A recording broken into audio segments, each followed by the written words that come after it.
Welcome to the series You Are Loved. My goal is to share people's incredible stories in the hopes of encouraging you to keep going no matter how hard it is and to show you how loved you are by your Heavenly Father. You are about to hear Eric's story. Eric stumbled out of the car he was living in and passed out in the grass in front of a liquor store, just wanting his life to be over. His drug dealer found him, and you will never guess where he took him. Watch to hear the whole story. So tell me a little bit about yourself. My name is Eric Barks. I lived here for about 25 years, and I work at True Purpose. So Eric, I'd love to hear your story. Tell me about your life before you came to work at True Purpose, what your life used to be like. Well, I grew up as a military brat. Moved up here when I was 16, got in with the wrong crowd, and by 18, I started doing drugs and drinking alcohol and got into addiction. And that was all the way up until about 19 months ago. That's a long time. A lot of pain, I imagine, and suffering during this time.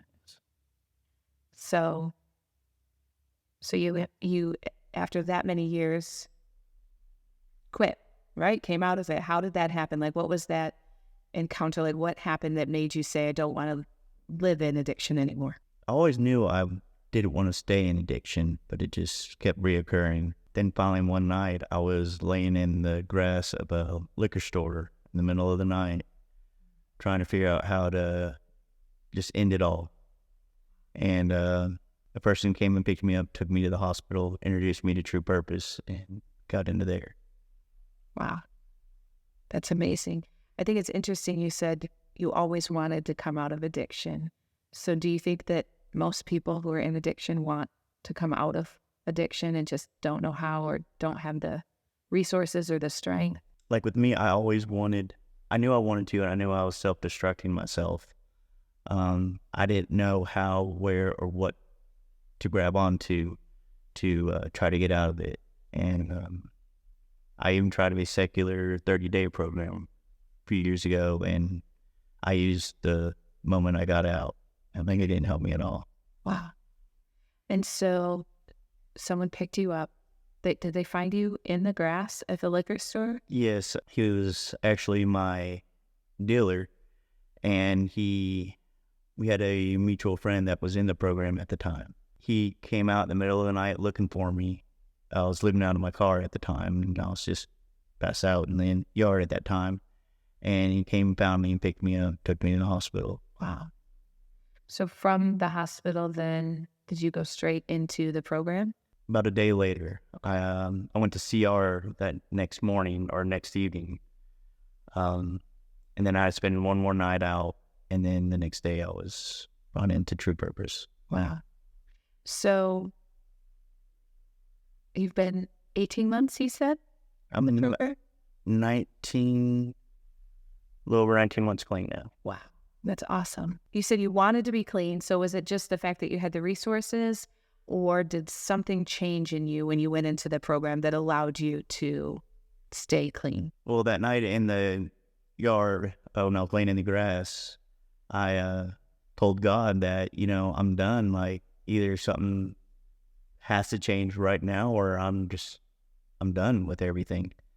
And then the series of events happened to get me into True Purpose, and the discipleship program there allowed me to dive deeper into finding out who God was and me having a relationship with him. That's awesome. Did you know who God was at all before? Like, did you have any knowledge?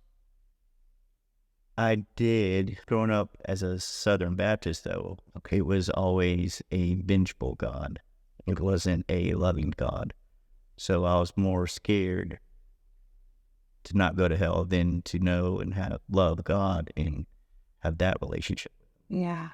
I heard one of the guys that we interviewed was in addiction, and he said he wasn't afraid of hell. That's why the pastors at some churches never affected him, because he was living in hell. Mm-hmm. It wasn't until he understood that there was a God who loved him that he decided to seek him. Is that sort of how like, as you went into the program, you started learning who you were and learning that there was a God who actually loved you and showed you grace? Is that what gave you the strength to keep going? Yeah, and knowing that, I have God's DNA in me now, that I'm part of his family, that he is my father and Jesus is my older brother. And being part of that family and connection gave me the hope to know that there's a better life than what I was living. That's awesome. So tell me a little bit about your life today. It looks a little different. 19 months clean. Tell me what you're doing. I never thought I'd be 5 minutes clean, no less 19 months clean now. But now I'm actually working at True Purpose Ministries as the house director at the men's campus in Maribel. Awesome. Yes. So you get to see lives changed every day. Every day. And seeing them new ones come in to the older ones that are leaving, and their whole journey along the path of them getting to know who Jesus is themselves. I love that when you were in that darkest moment that God didn't let you stay there. And when you cried out to him, he gave you this life radically different than you could have ever imagined. Yeah, I mean, I went from being in addiction to now I'm helping guys get out of addiction. Nothing I ever thought I would be able to do. And God just said, just wait and see. And I know his plans for me are good. So what do you think is the number one thing that would help someone? It doesn't have to be number one, but what's some advice that you would give or something that you would love to say to someone who's laying in the grass right now, desperate, they've lost hope? What would you like to say to them? There is hope. It's through Jesus is where you will find who you are, not what the world says you are. And that it's never too late. You can, any moment, just decide that you want to quit and then just seek him out and he'll show you how to get through it. Good. Yeah, I love it. It's one of our slogans. It's never too late, right? You cannot run too far from God. He's always right He's there. always right there waiting. Yeah. You said for 20 years with you, he was right there waiting for you to finally surrender. Yes. Yeah, that's awesome. Because I told him when I was about 18, I was like, I just want to be free and live in the world. And he let me. Yeah. But then when I was finally done, he was right there, hands out, waiting for me, pick me back up. That's right. I love it. And no judgment, no condemnation, just love. Just love. It's awesome.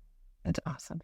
I want to talk about love because I think that the world has a twisted understanding of what love is, what love looks like. Someone who hasn't experienced the true love of God, they think that they know what love is. So tell me, back in those 20 years that you were living in addiction, what you thought love looked like or what it was, and then what today, how you would describe love differently now that you've been through this experience. Through my addiction, love was what people could do for me. Just a companionship that no matter what, I could still receive and take from them. And they would still be there, even if I just abused the situation enough. But they just kept giving to me. And now, love is what I can do for other people. It's how I can be of help. It's what I can do to help them out. It's not about me anymore. It's all about trying to serve other people, help them out, make them feel loved, like the Father showed me. That's awesome. He set the greatest example, right? He did. Jesus just served and loved and Mm-hmm.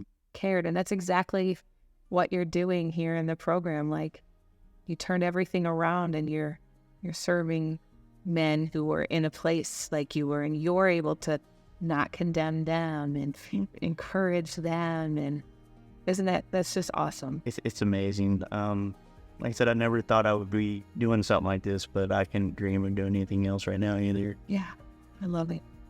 So is there anything else that I didn't ask you about? Anything else that you wanted to add, either about your story or something you would say to one of your guys that comes into the program? Was there anything I missed? Any of the guys, I would just tell them to just keep trying to press into God. And if you don't understand it's something in the Bible immediately, it's okay. Just keep reading. That's the main thing, and the Spirit will reveal what needs to be revealed when it's time. That's right. Yeah, we can't get it all No, immediately, right? no, you gotta start with the milk and honey, and then work our way up to the meat. Yes, that's right. That's good.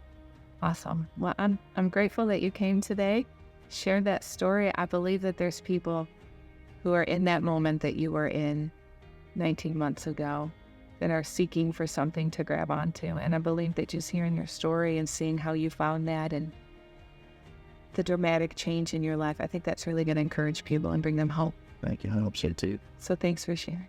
Thank you so much for watching. Isn't Eric's story incredible? Wow. I love the redemption that we can clearly see in his life that can only come through a relationship with Jesus Christ. Eric mentioned that he worked at a place called True Purpose. If you are struggling with addiction or want to help others who are, I encourage you to check this organization out. They do an amazing job of helping men and women not only lead lives of sobriety, but also they help them find their God-given purposes. Join us next week to hear another incredible story. Be sure to subscribe or follow so you never miss an episode.